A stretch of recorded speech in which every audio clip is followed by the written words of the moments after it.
Hello, hello, hello. Well, it says I'm live, so I hope I am. Hi, how are you going? I just wanted to pop in and continue with the 6 steps to, gosh, I nearly forgot the name of it myself. The 6 core elements, I should say, of successful marketing. So we've done 2 of them already. If you haven't seen them, go back and watch them. So these are the core elements of in your marketing, what you need to have to attract, if you like, in your ideal client. So the first one we talked about was attention. So you need to grab attention. They need to know they can talk to you, especially when we're on phones and everything like that. It needs to be a scroll stopping worthy something. Or it may be that your marketing is more based around writing. So it could be headlines in emails and things like that. So go back and watch it if you haven't already. Then we talked about the second one, which was eliciting emotions. Now, I'm not talking about just your normal surface level emotions, but it's more about eliciting emotions on a core, deep end. And we actually did, I brought Sarah with me, I roped her in again, the last one, and we actually did an exercise about how much time we have left. And the exercise was designed and did elicit emotion in it of that fear or sadness or whatever. So depending on who your ideal target market is, then obviously it has to be applicable to them.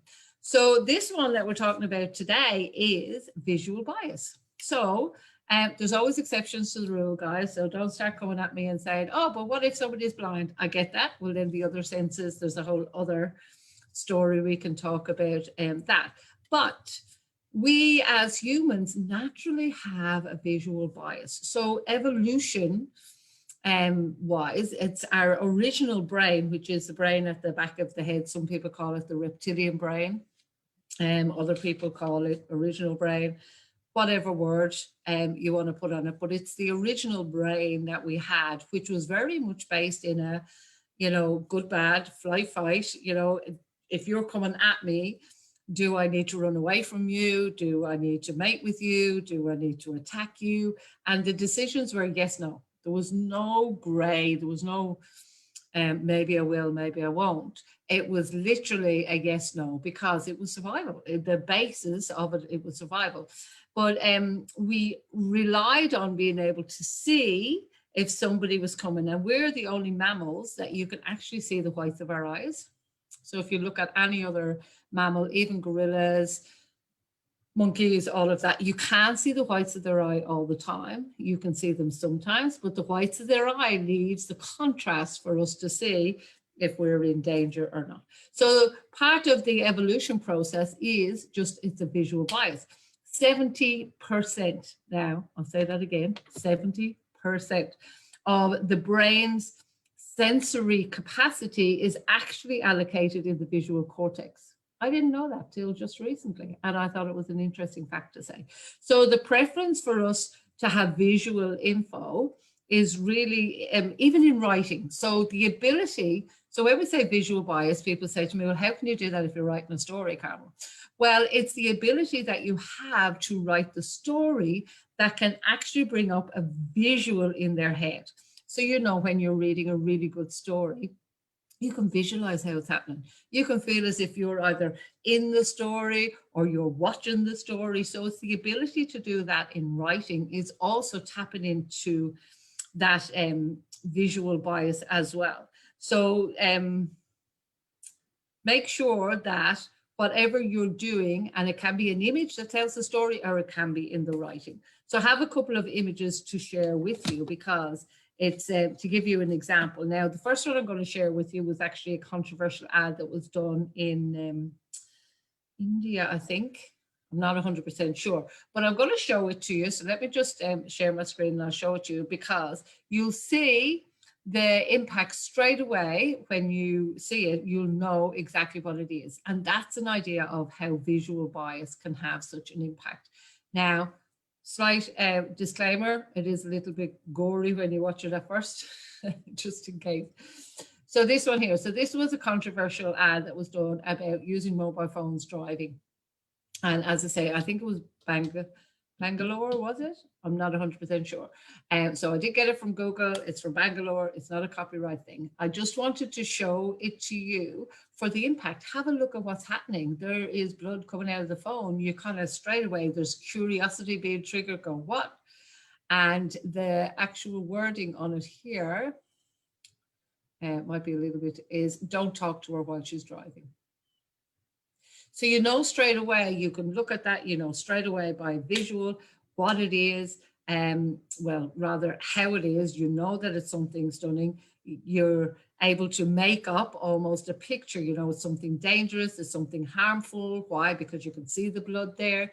So we have that visual bias. So another way, in a good way, I suppose, if you want to put it that way, is the eyes. So because we can see each other's eyes, it elicits emotion, what we talked about last time, but in that visual way. So I have another picture to share with you specifically around that.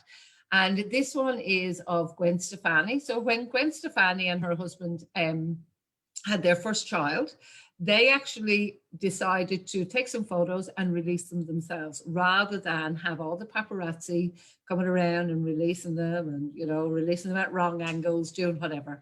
And Gwen Stefani put it out for anyone to use. They were the ones that she had decided were appropriate, that she wanted to share of her child at that time. I'm not sure what year it was, but it was quite a while ago. So in our eyes, we can instantly detect if something has a bit of a vaguely represents danger. So we can see it from a distance. And that's what used to give us, I suppose back in the prehistoric days, was a spear throwing distance. So we had enough time to, you know, retreat away, to fight or flight. You've heard that saying before. So to fight, to stay and fight it, or to actually get away from it. So we had enough time. But let me show you this picture of Gwen Stefani and her daughter, and really pay attention to the emotion that it can bring up in a visual way. So this is how these steps start to really come together really well, because we've talked about the visual, or we're talking about visual today, but we've talked about emotions before. So one chains in, they're like links on a chain. So one will link in with the other. So let me just share my screen with you and show you this one. And so you can see straight away. So the eyes are looking at you. So therefore there's a bit of oxytocin coming in and a bit of showing trust, know and likability, if you like. Even the baby is looking at you. So the emotion that would bring up quite often is tenderness, love, happiness, at peace, peaceful, all of that in that one picture. And how do we know that? By our visual bias, by seeing it. And that's all the message comes in. So we don't actually see with our eyes, we see with what's behind the eyes. So it has to bounce off the brain and make up a picture and come back. And we're seeing that and making that in that lickety split of a second. So that's what happens when you're in your marketing, is if you haven't got your message right. So I talk all the time about right message to the right person at the right time. If you haven't got your message right, how can they see you, whether it's through writing or the visual, if you're not tapping into those emotions, if you're not grabbing their attention? And the other steps, which we're going to cover off on the other days, are me-centric. It has to be about them. You know, all due respect, I've said this to lots of my clients, and I say it in the membership all the time. They don't care about you, to, you know, for most part, but they don't care about you. They care about what you can do for them in order to, so that you can be the solution to what I call their Panadol problem.